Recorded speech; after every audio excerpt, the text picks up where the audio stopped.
Hey everybody, welcome back to the Consummate Athlete Podcast.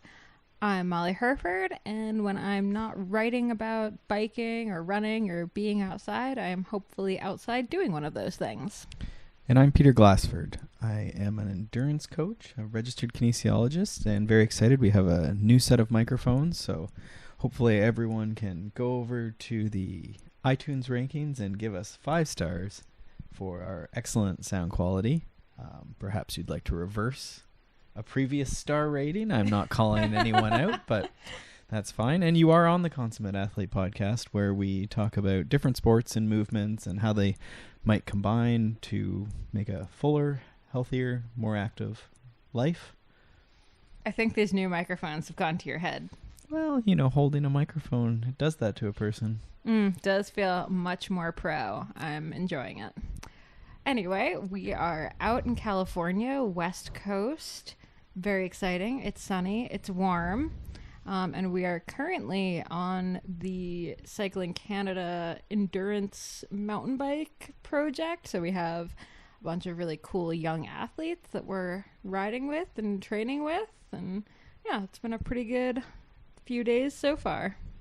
Yeah, it's exciting to be back in what I consider, I guess, sort of my second home or third home. I don't know how many homes we have, but definitely I spent a lot of time down here sort of just north of Los Angeles, and feeling very lucky to be here again. Yeah, it's been very fun for me. I've not spent a ton of time on the bike in the last year. I've been more focusing on running, so being back on the bike is actually really reminding me how much I enjoy riding, particularly when the weather happens to be, warm and nice. And yeah, it's been really fun. I've had to maybe review some of the concepts in my actually 2 of my books have been thinking a lot about fuel your ride, because it turns out when you're on a camp with athletes, you can't be the one that bonks. So it's a really good it's really pushing me to make sure I'm eating enough on the bike and drinking enough. And then, of course, my other book, Saddle Sore, Ride Comfortable, Ride Happy, has definitely been coming into play as, I'm talking to people about proper, care and keeping and bike fit and chamois, and also remembering that stuff on my own. So, yeah, it's been a good kind of look back at everything that I've written about cycling. Yeah.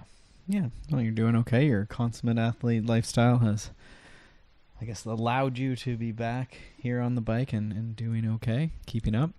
Get up a few hills.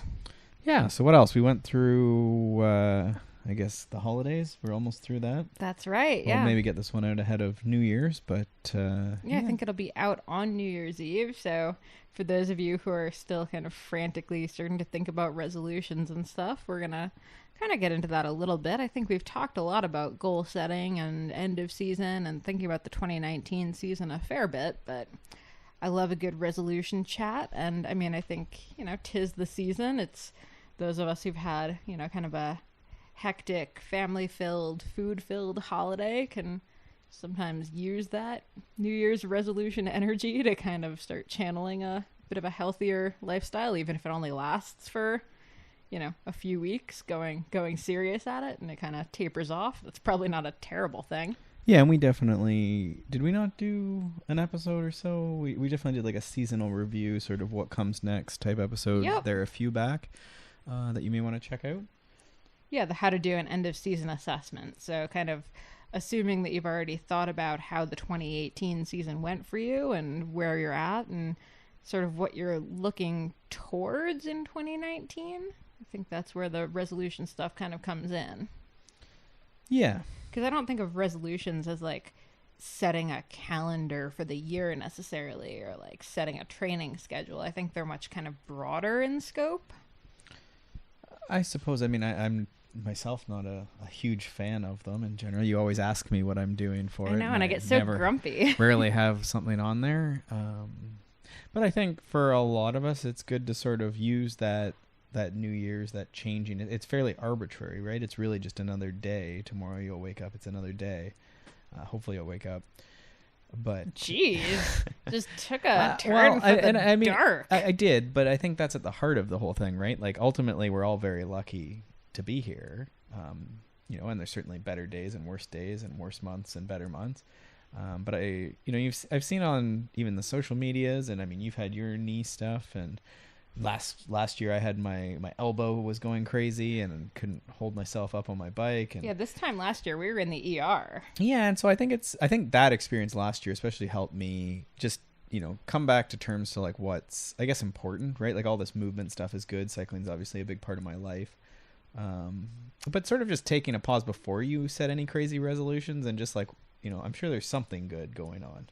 It's actually funny. I was talking with Ellen Noble, who we had on the podcast a few weeks ago, just today about how we both kind of are bemoaning the fact that we're having a hard time figuring out how to put together like a massive like makeover montage for our lives, like a season of dramatic change and growth, because we're actually both really happy with our current trajectory. Like we're trending in directions that we want to be trending. So there aren't really any dramatic, huge shifts that either of us really want to make, even though, around this time of year, it's really tempting to kind of come out with these, really big resolutions and sweeping changes.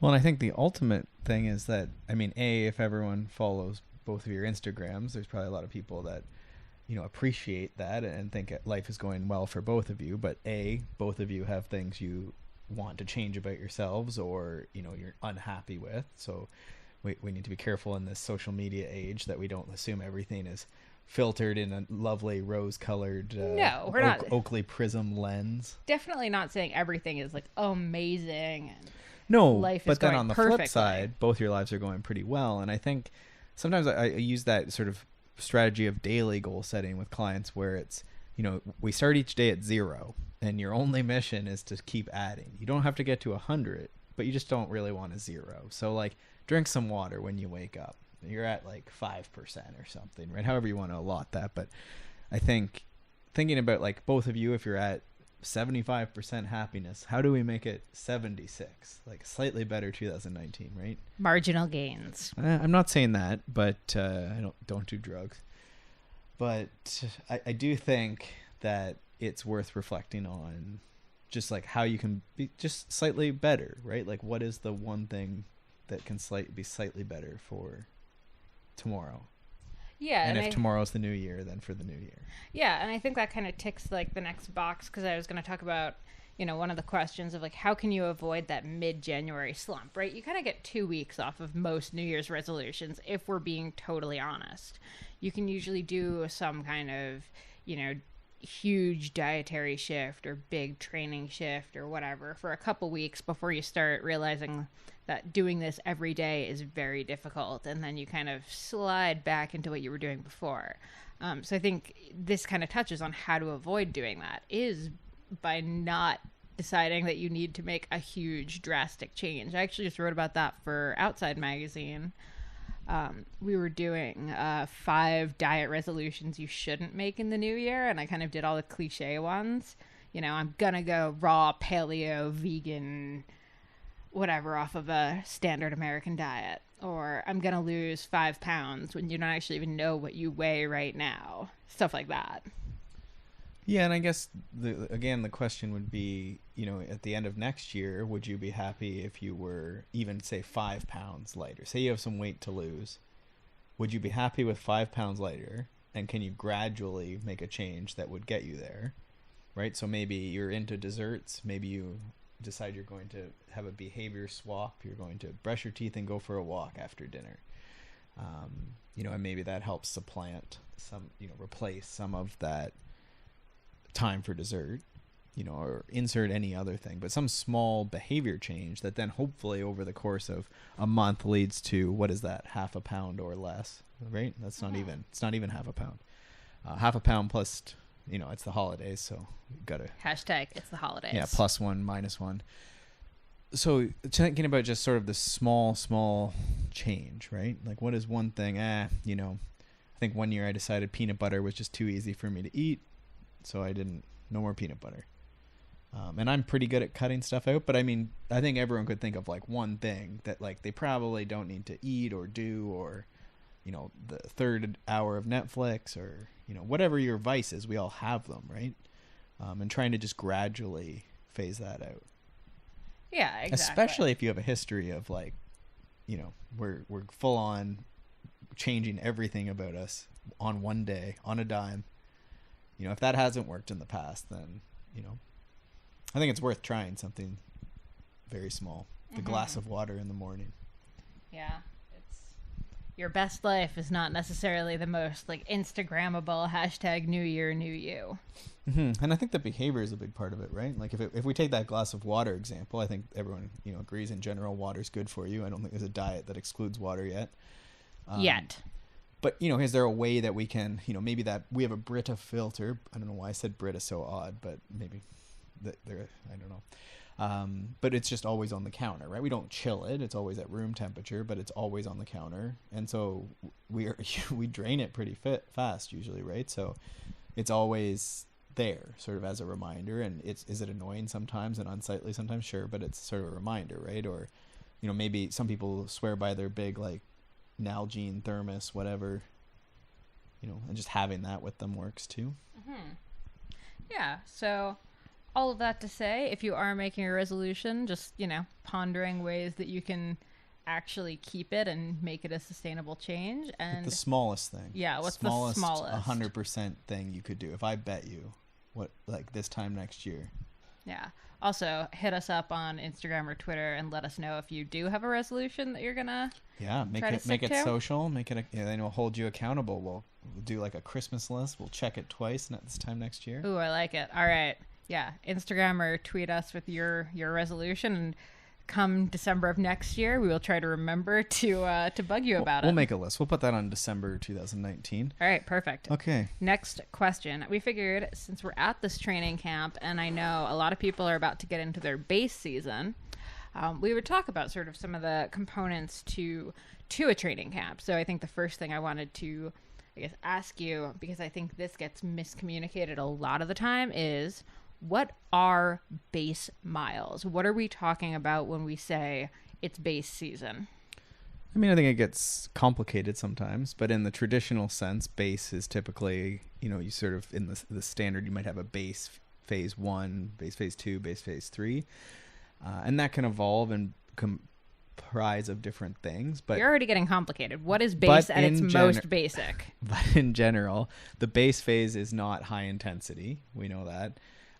It could be very general. Base 1 is usually very general. So this is traditionally cyclists might be cross-country skiing and hiking, and you're just sort of accumulating time. So usually the volume is increasing in a traditional base phase, and the intensity is low. What is the logic for doing a base phase?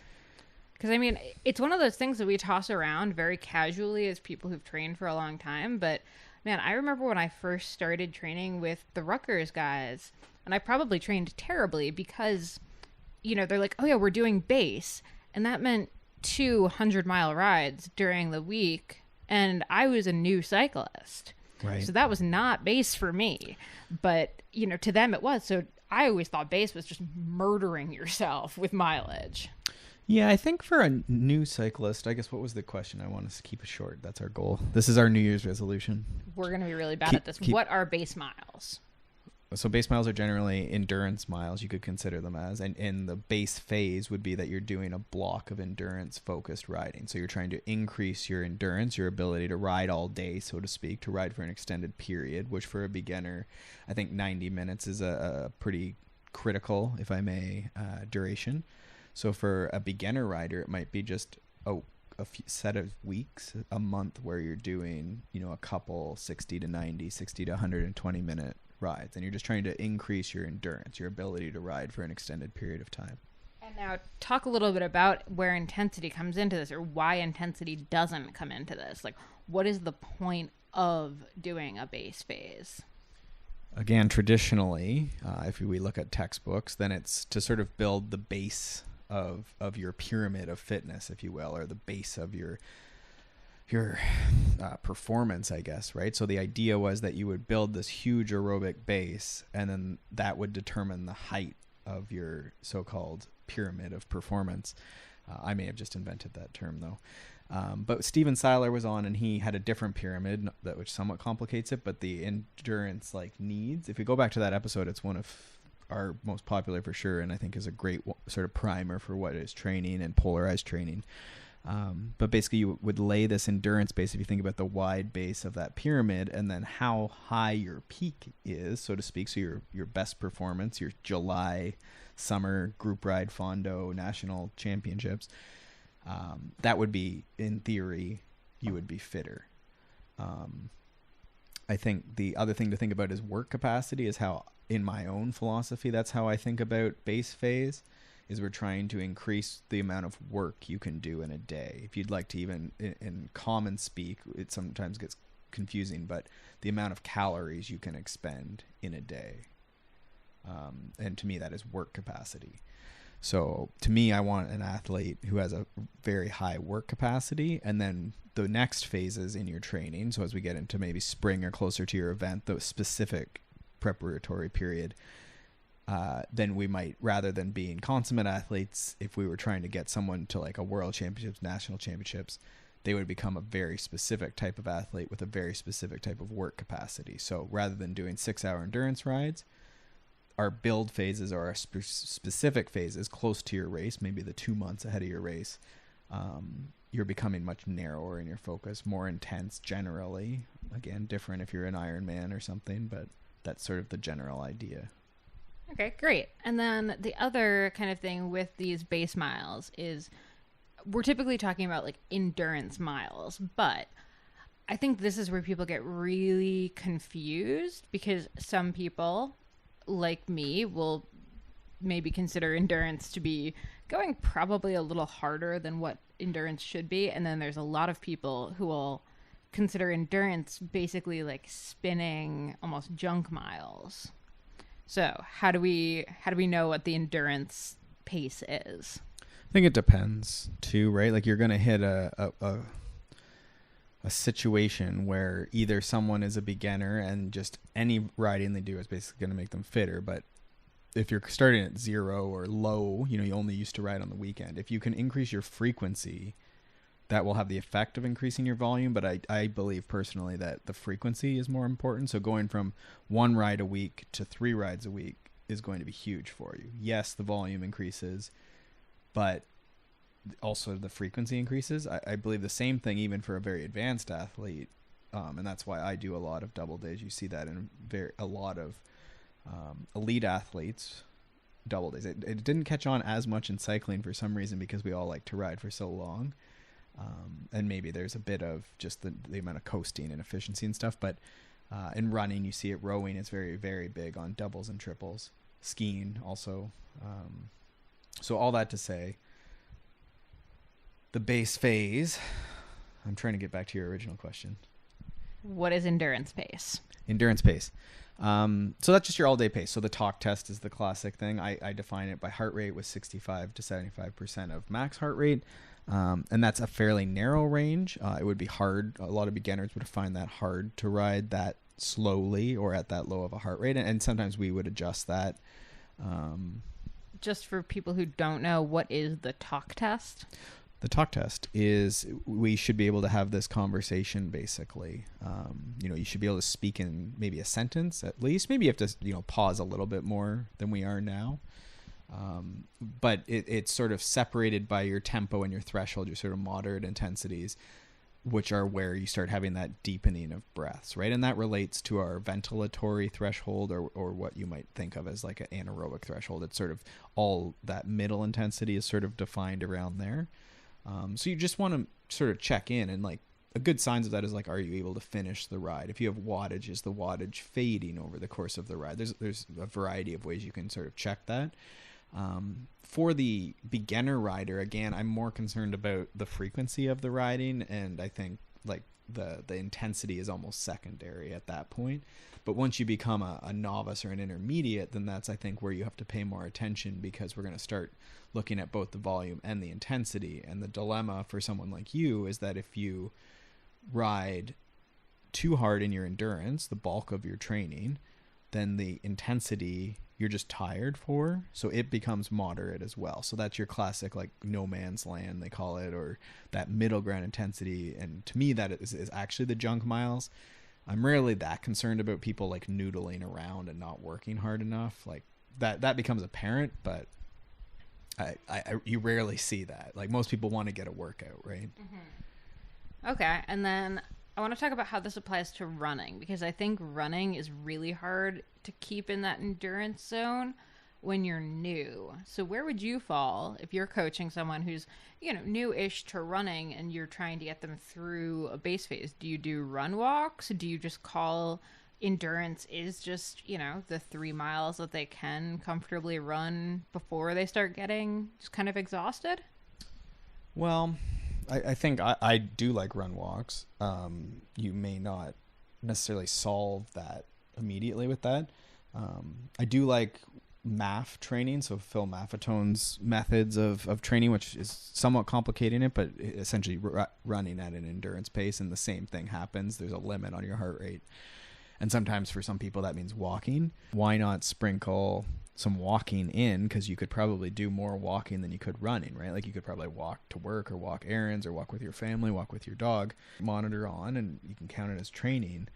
But I would start someone like that, and then also include a couple run walks. Also included just like if they're conditioned for running and we don't have like a soft tissue concern where that's also part of the conditioning and the efficiency, then they might even include one run or maybe more depending on the person, where they do get to just go run, right? And I wouldn't maybe stress as much about the heart rate on those ones, but then have a couple that sort of abide by the zones, because again, that's a sign that your aerobic system is not fully developed. And if we can develop that, why not do that? Because your risk is like 0 if you're walking, right? Yeah, for sure. Whereas running is one of the riskiest things you could do. Yeah, and I mean, I think I'll maybe add walking hills can be super good if like running kind of exhausts you but you can hike. I think that's sort of an excellent way to add volume without necessarily stressing yourself too much. I know that's what I do. Yep. Yeah, and even just getting off road, right? I mean, that gets into, just even people, the pavement is convenient, but you can really decrease risk and increase enjoyment by getting even onto grass, if not onto something else, right? Yeah. But if someone can't run, that may not apply to, because it makes it harder. But Okay, and then because we're in base season, a lot of athletes are kind of dealing with this. Kind of want to talk about testing a little bit. So the two kind of, I'd say, most standard, we'll say, and I mean, different coaches have different ones, are generally, though, the 20-minute and the 5-minute power test on the bike. Some coaches go with 2 minutes, some coaches go 30 minutes, 60 minutes, whatever, but usually there's a shorter effort and then a longer effort. And, you're doing those pretty regularly. You want to do one at the start of base season, you want to do one towards the end.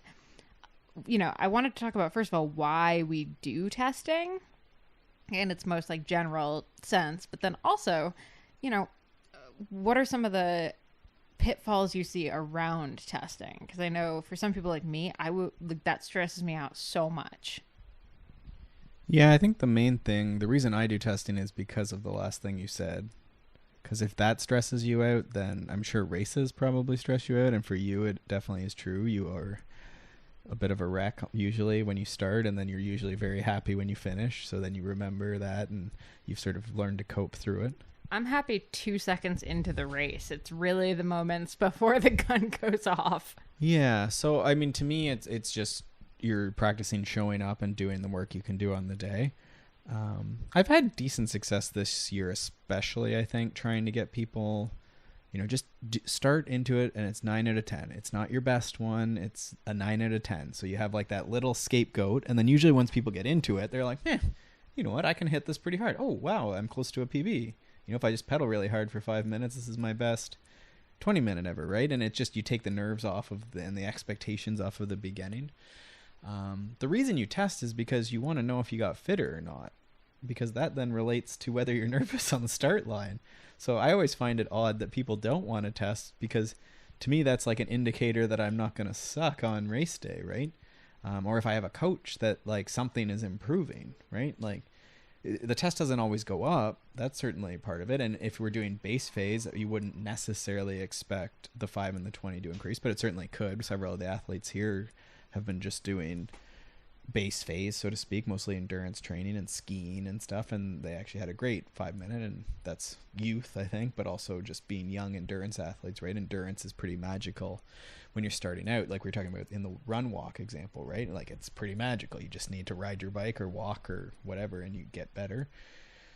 But yeah, I think that's why we test, is to take care of the nerves on the front end from practicing the test or the race, and then also so that we're not nervous because we know that our training was working or wasn't working, and then we could correct things. Maybe you're just tired, or maybe you're again have a nervous problem that we need to address. Race nerves are obviously a limiter if we're too nervous, and then also is the training working? So did that test that you believe in, did it improve? Yeah, absolutely. And I think one of the biggest pitfalls that we've both seen is people stopping midway through, especially midway through that longer effort, just being like, oh, it's just not happening today.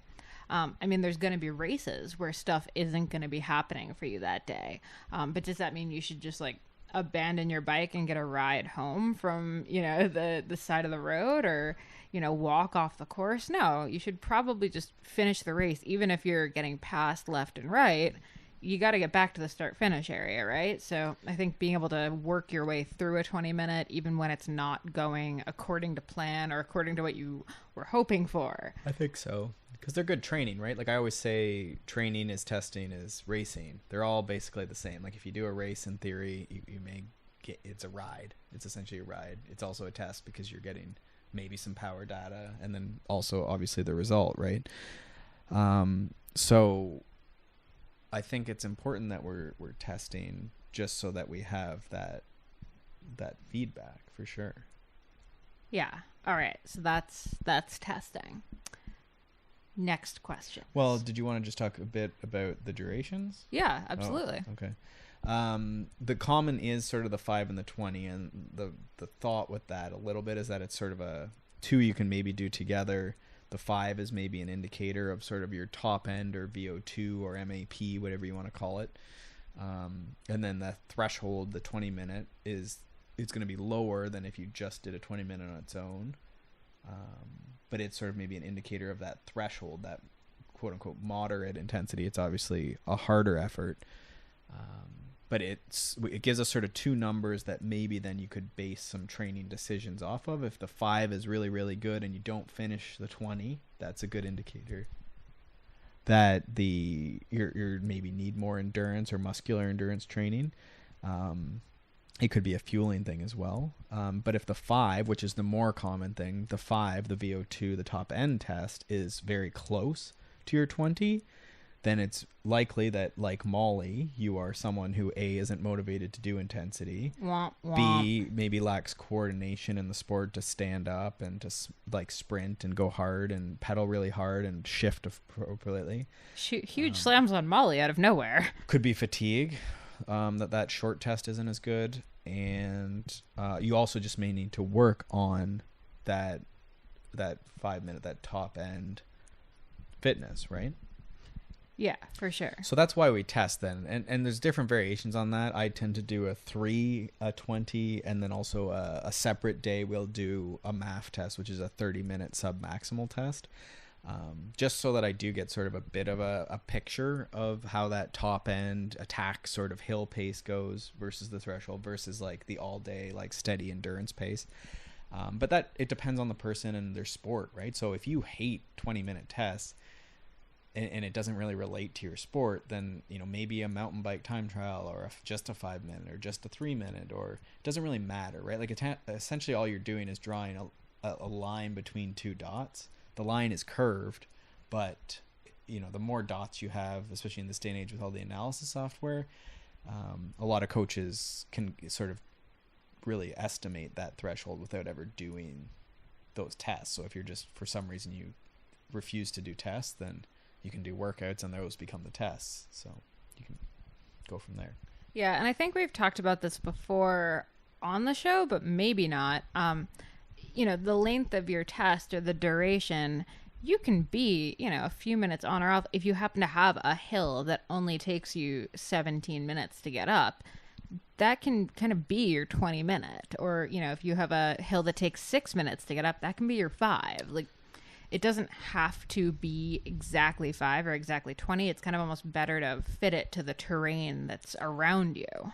I think so. I think for the sake of zones or comparison, if that plays into your life, you may want to pick on one side or the other. But yeah, for sure. If you have a local hill, and that's how any of my clients who don't have power meters and obviously aren't, necessarily world championship athletes, I would definitely just what's your local hill that doesn't change very much? There's not a lot of influence from rain or snow or surfaces changing, so pavement is generally good. And if it's pretty sheltered from the wind, which most hills are, that's going to be pretty consistent day to day. So if you go up that hill faster, then at least in that situation you're getting fitter, right? And so some clients will do that. Sometimes they have a workout they've just done their whole life, 5 times up the local climb, and that's their test. Sometimes it's like a TT, even an out and back. I always say ride to your friend's house and then ride home, or ride to the next town and then ride home. The out and back just for the sake of wind and stuff. So there's definitely a lot of ways to do that. But again, it sort of just gives you that bit of a motivator to try and get fitter and then beat yourself, right? And get to your friend's house faster. That's exactly. And that's training, right? Is trying to get fitter at a certain task. Yeah, absolutely. And for the record, it is also okay to just be training, not necessarily for any one specific race or goal or anything. I think so. I think you would still, if you're training, I think you would have some sort of indicator, though, of what you're doing, right? And that might just be a longer ride. That might be, again, just feeling a certain way on a ride. But I think if you're defining it as training versus exercise, then there's some sort of thing in the distance that you're working towards, right? And that's, I think, makes it worthwhile. Yeah, it was interesting. A related question we had was, at what point can you not get any fitter because of age? And I had this from a couple different people. Some were in their 30s, some in 40s. You can get very fit in your 30s. Well, and I think it gets back to this consummate athlete idea. And even if you're not, super into, you're going to go rock climbing and get better and learn rock climbing. Even in cycling, there's so many different things. Like with the athletes this week, we did a 5 and a 20, but there was over an hour between the two, right? So it's a completely different test in a lot of ways. That 20 is now affected by the 5, but also the fact that it's in hour 2. I think it started at 2:15 into the ride. So it's a slightly different 20, right? So how good are you at that? Oh, I've never done that. Okay, well, that's going to be a personal best today.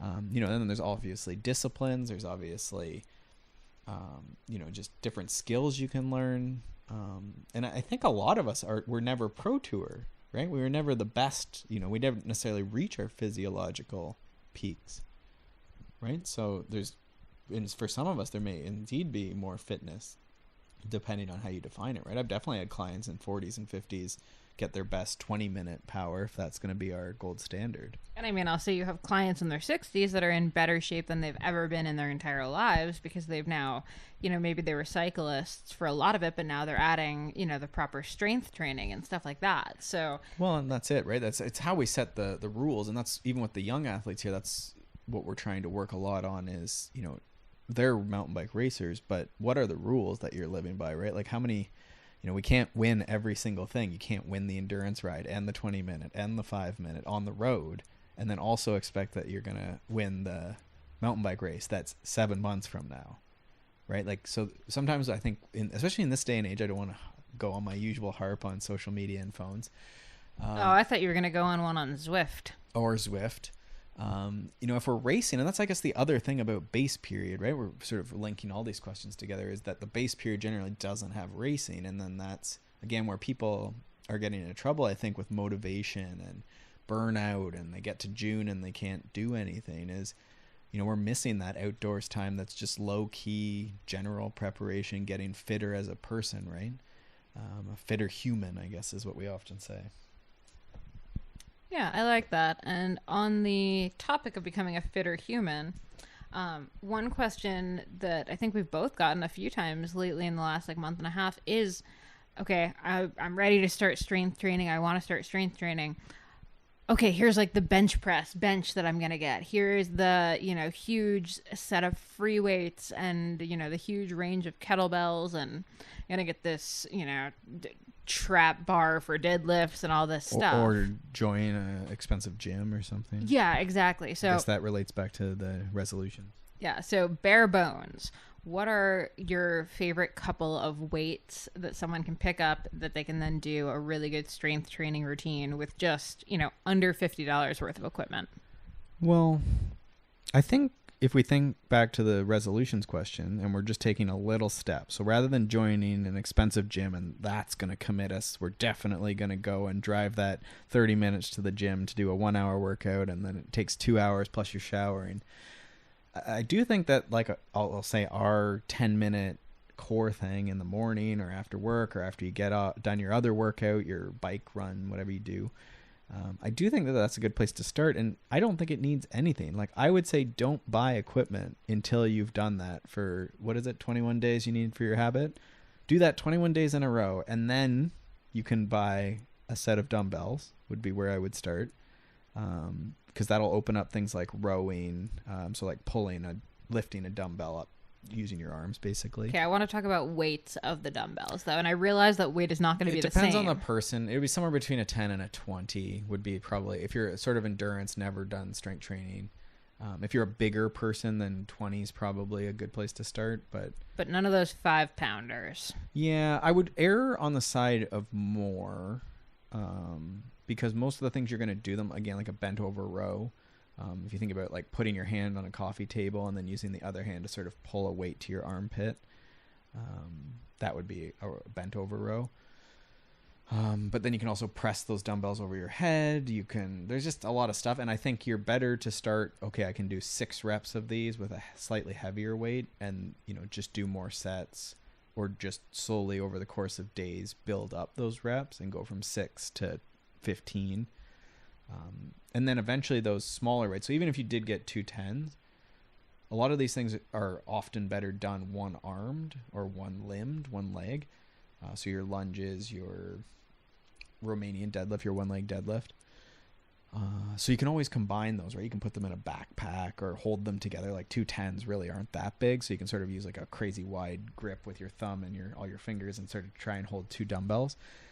Or tie them together. I've seen lots of different solutions, right? So there's a lot of stuff you can do at home, and it sounds, I guess, sort of like lame. It's not as exciting as having those new things, but I think for a lot of people, it's better to start with the, super cheap garage sale weights and just start there. And I think you can make, similar to the person walking for their running training, I think you can enjoy those periods where like just doing 10 minutes of core every morning and you'll notice, a little bit more definition in your arms, or oh wow, I can now do 30 or 20 even. I don't want to get cocky. I'm about 25 push-ups pretty comfortably now, and that's been creeping up now probably 3 or 4 years of that sort of morning core, right? And now some mornings I can throw 30, some mornings is more like a sufferfest to get to 20, and that's almost a nice fun gauge of fatigue too. Yeah, and we'll throw the links to the couple of different routines we've come up with. Yeah, we'll throw them in the show notes. For the sake of exercise ideas, yeah. Because I think I always say, like, it can be yoga, if you anything whatever like you can use that, right? Like incorporate it. And if probably you have a physiotherapist has told you to do some, what are those things called? The crabs? Clamshells? Oh, and the crab walk is a good one too. Oh, actually. I hate the crab walk. But what else? Some band sideways walking, or like maybe you have a shoulder because you're an adult and your shoulder has gone bum from falling on it, or collarbone, and you're supposed to do external rotation with a band. So you get a bike tube and you use that bike tube for some resistance. I would be creative at home. I like that. There's chairs. You can use the chairs to make your push-ups easier. You can use it to make it harder. Yeah. So kind of along those lines, though. So now we first talk about base season as being this kind of easier, like, putting in the lower intensity miles. Now, for most people, strength training is going to be a higher intensity. How does strength training fit into base? Like, what are you telling clients to do? Well, we didn't necessarily touch on the base, but I think unless again you're starting out from zero, that low intensity approach only gets you so far. Your base is only your traditional base is only so long because you only have so many hours in your week, right? So most people tap out at around 8 hours, if that. If you're working 9 to 5 and you have kids, that's just a reality, and that's the majority of the people I work with. So there's a few things. You have long weekends and holidays, and different times of the year when you can go away for a week and do a training camp or do an endurance block. The endurance block can just be at home, right? You can do 3 rides Friday, Saturday, Sunday, or even 2 rides on a Saturday. And so for most people, there's going to be intensity in the base phase, I guess is what I'm saying, because you have to keep increasing the training load, right? So that's almost an aside on base, but I think with strength training, that fits in. Like it is, traditionally you would start with lower intensity strength training in that the weights are lighter and the rep range is higher. So say 8 to 15 would be a large range that you could maybe use. And maybe even higher depending on what you're doing. Like it could be even higher if you wanted, but it's going to take a while. So I think the weights definitely fit. You're not going right into quote unquote max strength, right? Like low reps, high, like max lifts. That would traditionally come maybe like a base 3 or even later potentially after you've conditioned yourself, right? Like usually you have to build up with your strength training. Yeah. Like anything. So you're starting with these light weights and then hopefully progressing to heavier weights as you get addicted to a strength training and seeing that progress, right? Mm-hmm. Awesome. And then let's round it out with one final question here, and that kind of comes back to weights. We have a master's athlete who's wondering if it's better to stack or brick days. So she does running, she lifts weights, and she rides bikes. And then take the next day as a rest day, or is it better to spread it out so she only has 1 rest day per week? So she'd actually prefer to have 2 rest days and maybe double up on workouts some days in order to have Mondays and Fridays off. Mm-hmm. But is it better for her to be spreading things out even more? She's training about like 10 to 12 hours a week. And I think this is actually one a lot of masters athletes would face, right? It's you want a couple days off, but you also want to do a fair amount of training. And you can argue, even kind of coming back to that base thing, that doing a higher volume some days might be better, but are you not getting enough recovery time? So lots of questions there. I mean, I think you could definitely do strength one day and bike one day and run the other day. That's certainly an option. You will limit the frequency of each sport is the problem. So what you could do if you have the time and you're already conditioned to that, like again, in a similar fashion to the frequency, like if you're only riding your bike 1 day a week and then running 1 day a week and strength training 1 day a week, it depends what your goal is. But you at some point have to increase the frequency. And if you're going to have all these different things, then you need to do double days at some point, right? Or a combined training at some point. It's sort of tough to say the best solution because I don't know the goal or the experience. What I would often do is think about days as the classic like high, low, off. So in this case, the variation might be, again, if this was a more beginner person, what you might do is sort of like a high intensity bike workout that's short in the morning on the Tuesday. So Monday was off, Tuesday high intensity in the morning, strength training in the evening. The order isn't, I don't think, super important. And again, unless we're like really pushing the envelope on gains and you're already very experienced. In principle, those should be spaced out by 3 to 6 hours or more. But again, I would bias towards doing it versus not doing it and just making sure that you're well fueled for the strength training. That's the one thing I was going to say is the double days seem totally fine to me, but just making sure there's a good, dose of protein after the first workout if you're not going to have 24 hours to recover before the next. Yeah. Just a mixed meal is fine for sure, but you definitely want protein in your body and enough calories that you'll be able to push in the strength training and then like rebuild from the strength training. And then the next day would be sort of a lower intensity. And so that could be maybe in this example for her, since she's running and biking, would be maybe that would be a run.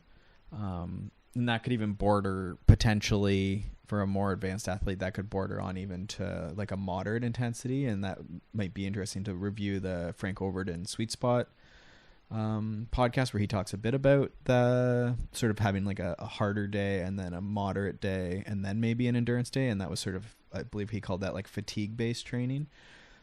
So we could do a run, and that run's going to create a bit of fatigue. And then you're going to just have to be ready that the Thursday, the third day, is going to be you're going to be tired, but you're going to do endurance, so it doesn't matter that much, and the bike usually isn't as susceptible. So that day you're just going to have to chill and ride your bike easy.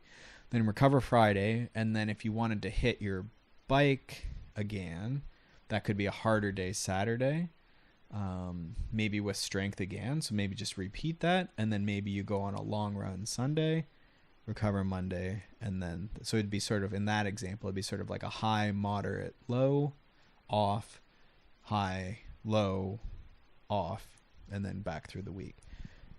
So that would be one solution. And I guess the first solution we had was sort of just strength, bike, and run Tuesday, Wednesday, Thursday. So, yeah, and then probably bike and run on the weekend. Yep. Yeah, and I think some of the other classic advice was, I sort of paired those out and sort of made the priorities what I thought. But if you're trying to make gains in your first phase of the year in January and you want to get stronger, then you might put that strength training like always first thing on those high days when you're recovered, so that you can really push those weights. So if I was doing a max strength phase or a power phase in the gym, I'd maybe do that, and then either maybe finish with a bit of biking after or later in the day even, and then run. You could even do running. If running was your main thing, you could do it after too. But anyhow, you prioritize those double days, was the sort of like old common belief, was that you would prioritize whatever you want to make gains on first, right? You don't want to be tired for that thing. Mm-hmm. All right, awesome. That's a good kind of blueprint for a solid week. I think we will wrap up there, but if you guys have any questions for us, feel free to ask us on social medias. Peter is at Peter Glassford on Instagram and Twitter. I'm at Molly J. Herford. You can also shoot us a message over on consummateathlete.com. That's also where the show notes will be. You can find me on theoutdooredit.com. Peter is smartathlete.ca if you're interested in coaching. And of course, just another reminder, Shred Girls Lindsay's Joyride is now available for pre-order. So if you have a young female cyclist or a young female who you want to get into biking in your life, pre-order for that. And you can get some sweet Shred Girls stickers if you just email me a receipt. Yeah, I'm super stoked on that. It comes out May 7th, and that's, creeping up. So my New Year's resolution is to have a really good time planning some sweet launch parties and events. So that's all I've got for today. Peter, anything to add? Nope. Over and out. I look forward to talking to you all next week. All right. Happy New Year, everybody. Thanks so much for tuning into the Consummate Athlete podcast. You can check out my stuff over at theoutdooredit.com or by following me on Instagram and Twitter at Molly J. Herford. And you can check out Peter's coaching, training plans, blogs, all that fun stuff over at smartathlete.ca or by following him on Twitter and Instagram at Peter Glassford.